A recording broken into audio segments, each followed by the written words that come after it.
G'day everyone, James Greenshields from the Resilient Leaders Foundation. I just got off the phone call with an awesome guy and we were talking about how you can take life's adversity and you know that you're through it so that it doesn't have an emotional context to it or emotional trigger to it. A great example would, break up with your girlfriend or an ex-wife, or you have a car accident, something traumatic happens. For me, it was, going to combat and being hit by a roadside bomb. How do I know I've got through that situation? Because so often we say that such a grand situation like this or such a pivotal moment in our life, we have to associate it with a negative emotion. The meaning comes because it's such a disruptive effect to our life. Well, I'm here to suggest it's actually the opposite.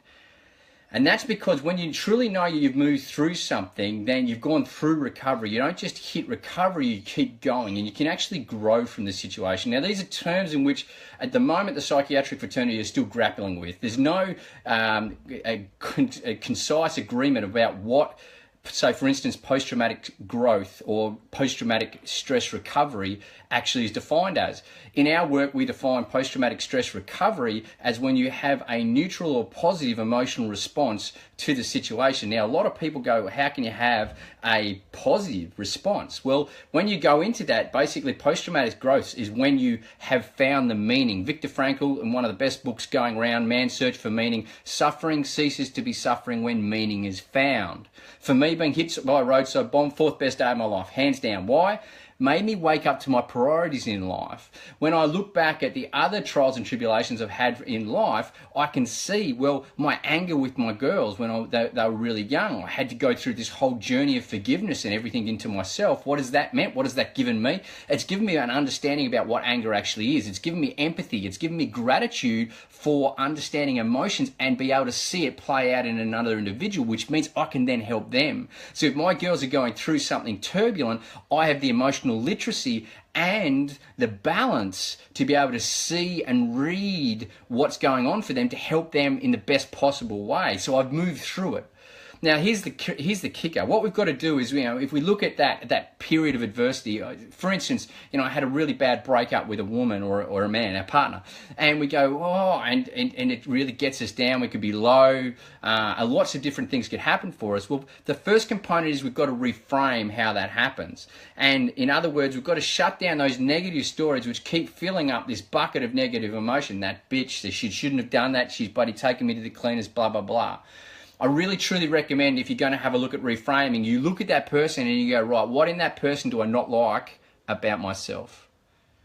Even easier, what do I really intensely dislike about that person? List it out and go, right, where does this live in me? You'll get an amazing insight. And you'll be able to change and reframe how you're looking at your relationship with this person. Then you've actually got to go into the bucket. Now, there'll be one of 5 emotions: anger, sadness, fear, shame, or guilt. And those will be sitting in your guts. And they will be there. Now, the shame, me and this guy just worked through some serious shame about, a major accident in his life, and he was able to release it. And it's been a journey to the point where he can release that shame. For me, I had shame and guilt about my incident over in Iraq, where, for instance, I survived, but not only that, I made the decision for me and my soldiers to be in that point where they almost lost their lives. And so I took shame on because of that. So I had to release that in the process. So you cannot get around going into the emotion and releasing it. And so many of us fear it, and so many of us try and bypass it and get what the next part of it is, and that's the gift. When you truly reframe how you look at the situation, you look at that partner and you realize, gee whiz, you've been the best lesson I could possibly have in life. You go and you release the pent-up negative emotion or contracting emotion. You can come to a point where you go, my goodness gracious me, I've got it. I understand the gift that this whole situation has given me. And that's when you can find the meaning. You can't shortcut and go straight to the meaning and say, I was doing the best I could with what I had at the time. That doesn't work because you haven't healed. You need to go through the emotional gateway to heal. So over Christmas, when I was talking with my family and close loved ones about being hit by a roadside bomb, for crying out loud, I was losing it. I was laughing because of some analogies that were used, some stories. And I was saying, yeah, I know that one. Oh, I got hit by the bomb. And I was really, I found it hilarious. And my mum struggled with that. She thought that that was disrespectful to say you almost died. And it's not disrespectful at all. It's about understanding and knowing in myself I have healed. Now, there are people that will not forgive me for that incident, and that's their journey. And I understand, I have amazing empathy for them because I was involved in that incident as well.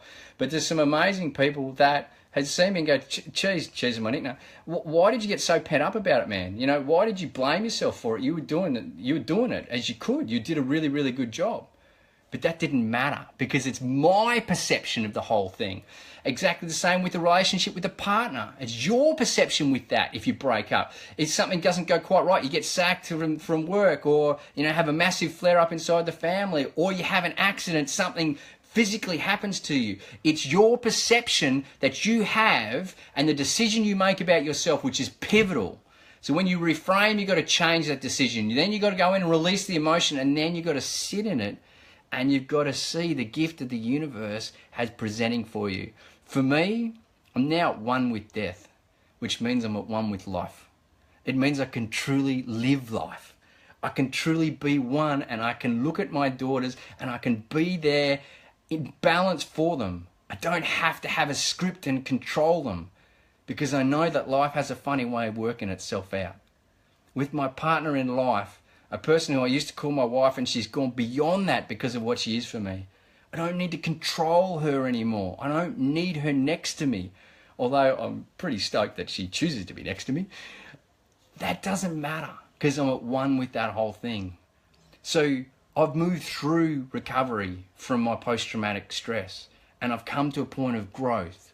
You don't have to be hit by a roadside bomb. This is the same formula for everything that goes on. Use it for a breakup with a partner, using it for failing an exam, using it for being sacked by a job, using it for having a car accident, or anything in your life.